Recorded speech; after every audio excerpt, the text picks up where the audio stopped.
தமிழொலி நேயர்களுக்கு வணக்கம். தமிழொலியின் இன்றைய காலை நேர தலைப்பு செய்திகள். நடந்து முடிந்த உள்ளூராட்சி மன்ற தேர்தல் பிரச்சார வருமானம் மற்றும் செலவின அறிக்கைகள் தொடர்பில் ஆய்வு செய்ய அல்லது முறைப்பாடளிக்க எந்தவொரு நபருக்கும் வாய்ப்பு வழங்கப்பட்டுள்ளதாக தேர்தல் ஆணைக்குழு அறிவித்துள்ளது.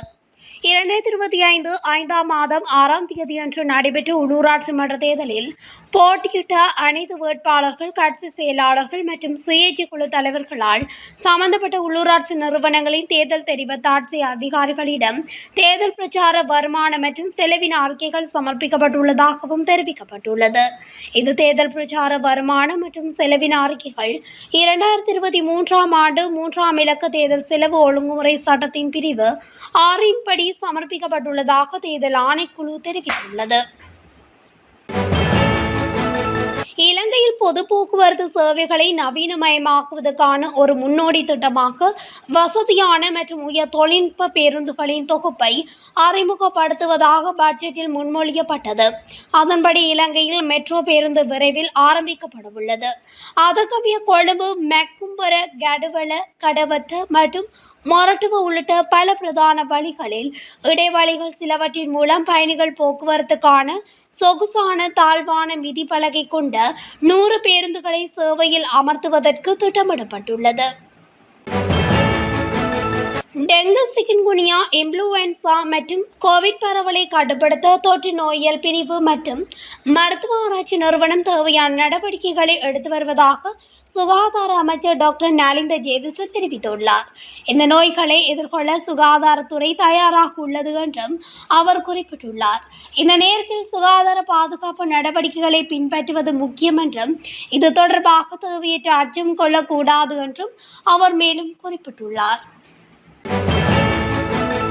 லொரியொன்று வீதியை விட்டு விலகி ரயில் தண்டவாளத்துக்கு பாய்ந்ததில் மலையக ரயில் பாதையில் பதுளை கொழும்பு ரயில் சேவை நேற்று பாதிக்கப்பட்டதாக பண்டாரவளை போலீசார் தெரிவித்தனர். கொழும்பிலிருந்து பதுளை நோக்கி உணவுப் பொருட்களை ஏற்றிச் சென்ற பொருட்களை லொரியில் கொளத்தினர் ரயில் கடமைக்கு அருகில் வைத்து ஏற்பட்ட இயந்திர கோளாறு காரணமாக ஓட்டுநர் ரயில் தண்டவாளத்தில் ஏற்றி லொரியை நிறுத்தியுள்ளதாக தெரிய வந்துள்ளது. விபத்தில் லொரி சேதமடைந்ததுடன் ஓட்டுநர் காயமின்றி தப்பியுள்ளதாகவும் தெரிவிக்கப்படுகிறது. இதன் காரணமாக நேற்று காலை 5:55 மணிக்கு கொழும்பு புறக்கோட்டையில் இருந்து பதுளை நோக்கி பயணித்த பொடிமெனிக்கி ரயில் தேதலாவ ரயில் நிலையத்தில் நிறுத்தப்பட்டுள்ளது. இதனால் அந்த வழி போக்குவரத்து தாமதமாகியுள்ளதாகவும் தெரிவிக்கப்படுகிறது. இலங்கை சந்தையில் கிடைக்கும் பழமுக மற்றும் சரும பூச்சிகளில் ஆபத்தான அளவில் அதிகளவு கன உலோகங்கள் இருப்பதாக ஆய்வுக்கூட பரிசோதனைகளில் தெரிய வந்துள்ளதாக நுகர்வோர் விவகார அதிகார சபை தெரிவித்துள்ளது. சோதனைக்குட்படுத்தப்பட்ட தயாரிப்புகளில் அங்கீகரிக்கப்பட்ட வரம்புகளை மீறி நுகர்வோருக்கு கடுமையான உடல் நல அபாயங்களை ஏற்படுத்தும் வகையில் கன உலோகங்கள் உள்ளடங்கியுள்ளதாக அந்த சபை தெரிவித்துள்ளது. குறித்த சபை தயாரிப்புகளின் பெயர்கள் மற்றும் அனுமதிக்கப்பட்ட உலோக சரிவுகளை காட்டும் அறிக்கை ஒன்றை வெளியிட்டுள்ளது. அங்கீகரிக்கப்பட்ட பாதுகாப்பு வரம்புகளை மீறும் முகப்பூச்சுக்கள் மற்றும் சரும பூச்சிகளை வாங்கவோ பயன்படுத்தவோ வேண்டாம் என நுகர்வோர் விவகார அதிகார சபை தெரிவித்துள்ளது. போலீஸ் கான்ஸ்டபிள் ஒருவரை தாக்கி காயப்படுத்திய சம்பவம் தொடர்பில் 4 சந்தேக நபர்கள் களுத்துறை தெற்கு போலீசாரால் கைது செய்யப்பட்டுள்ளனர். அரசு புலனாய்வு சேவையில் கடமையாற்றும் போலீஸ் கான்ஸ்டபிள் ஒருவரே இவ்வாறு காயமடைந்துள்ளார். சம்பவத்தன்று இனந்தெரியாத நபர்கள் சிலர் களுத்துறை தெற்கு வேட்டு மங்கட சந்தி பிரதேசத்தில் வைத்து போலீஸ் கான்ஸ்டபிளை பலமாக தாக்கியுள்ளனர். தாக்குதலில் காயமடைந்த போலீஸ் கான்ஸ்டபிள் சிகிச்சைக்காக நாகுடி வைத்தியசாலையில் அனுமதிக்கப்பட்டுள்ளனர். இது தொடர்பில் களுத்துறை தெற்கு போலீசாருக்கு கிடைத்த முறைப்பாட்டின் அடிப்படையில் மேற்கொள்ளப்பட்ட விசாரணையில் சந்தேக நபர்கள் கைது செய்யப்பட்டுள்ளனர். திரிபூசா உற்பத்திக்கு தேவையான தரப்படுத்தப்பட்ட சோளத்தை இறக்குமதி செய்ய அமைச்சரவை அங்கீகாரம் வழங்கியுள்ளது.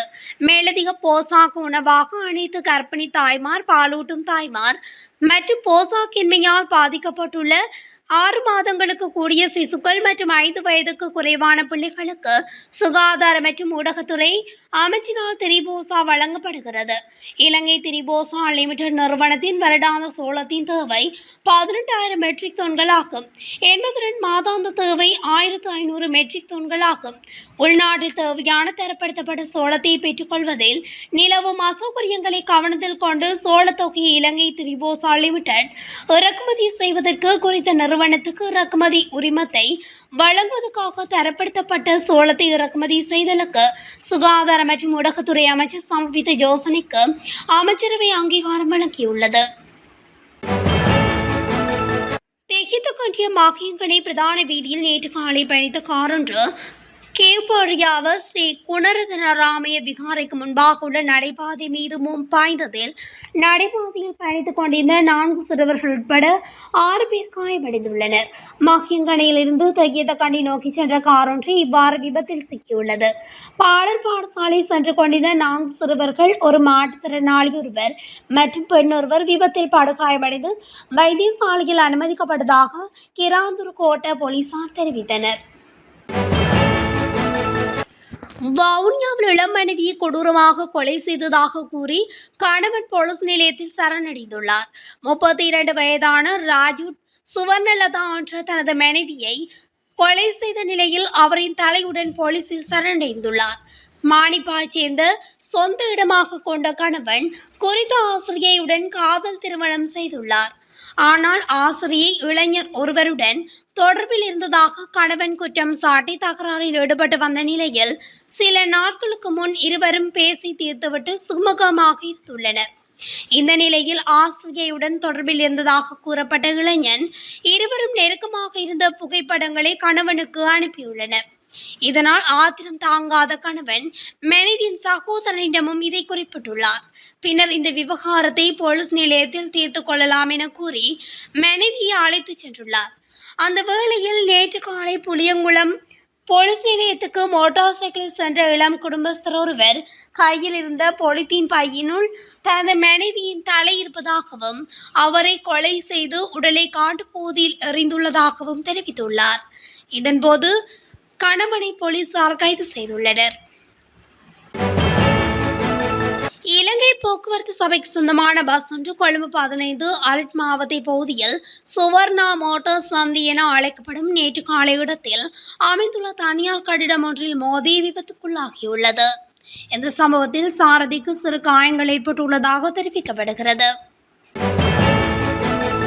மரவில கட்டுநறிய புனித அந்தோணி மாவட்டத்தில் நபரொருவர் கூறிய ஆயுதத்தால் தாக்கப்பட்டு படுகொலை செய்யப்பட்டுள்ளார். நேற்று மாலை இந்த சம்பவம் நடந்ததாக போலீசார் தெரிவித்தனர். உயிரிழந்தவர் கட்டுநறிய பகுதியைச் சேர்ந்த 43 வயதுடையவர் ஆவார்.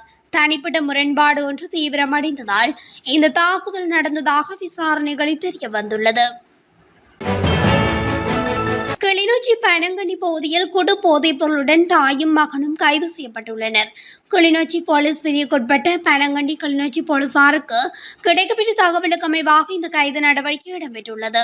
பனங்கண்டி பகுதியில் அமைந்துள்ள சந்தேக நபர்களின் வீட்டுச் சூழலை போலீசார் சோதனை செய்தபோது கைவிடப்பட்ட டயர் ஒன்றினுள் சூட்சுமமான முறையில் மறைத்து வைக்கப்பட்டிருந்த 23 கிராம் 75 மில்லிகிராம் நிறைவுடைய குடு எனும் போதைப் பொருள் மீட்கப்பட்டுள்ளது. மாலைத்தீவில் இலங்கையர்களுக்கு பெருமளவு வேலைவாய்ப்பு இருப்பதாக அந்நாட்டு அரசாங்கம் தெரிவித்துள்ளது. சுமார் 1 லட்சம் வேலைவாய்ப்புகள் இருப்பதாகவும் தற்போது 30,000 இலங்கையர்கள் மட்டுமே மாலைத்தீவில் பல்வேறு வேலைகளில் ஈடுபட்டுள்ளதாகவும் இலங்கைக்கான மாலைத்தீவு உயர்ஸ்தானிகர் மசூத் இமாட் தெரிவித்துள்ளார். வெளியுறவு அமைச்சகத்தில் திங்கட்கிழமை மாலைத்தீவு உயர்ஸ்தானிகர் மசூத் இமாட் மற்றும் வெளிநாட்டு வேலைவாய்ப்பு மற்றும் சுற்றுலா அமைச்சர் விஜயகிரத்திடையான சந்திப்பு இடம்பெற்றது. இதன்போதே மாலைத்தீவு உயர்ஸ்தானிகர் மசூத் இமாட் மேற்கொண்டவாறு குறிப்பிட்டுள்ளார். முல்லைத்தீவு மாவட்டத்தில் இந்த வருடத்தின் இதுவரையான காலப்பகுதியில் 17 பேர் நீரில் மூழ்கி உயிரிழந்துள்ளதாக வன்னி மாவட்ட நாடாளுமன்ற உறுப்பினர் துரைராசா ரவிகரன் சுட்டிக்காட்டியுள்ளார். எனவே பாடசாலையில் நீச்சல் பயிற்சியை கட்டாயமாக்குமாறு நாடாளுமன்ற உறுப்பினர் இதன்போது வலியுறுத்தியுள்ளார். நாடாளுமன்றத்தில் நேற்று உரையாற்றும் போது அவர் இதனை குறிப்பிட்டுள்ளார். இத்துடன் தமிழொலியின் இன்றைய காலை நேர தலைப்பு செய்திகள் நிறைவடைகின்றன. தொடர்ச்சியாக செய்திகளை அறிந்து கொள்ள தமிழொலி ஊடகத்துடன் இணைந்திருங்கள். நன்றி, வணக்கம்.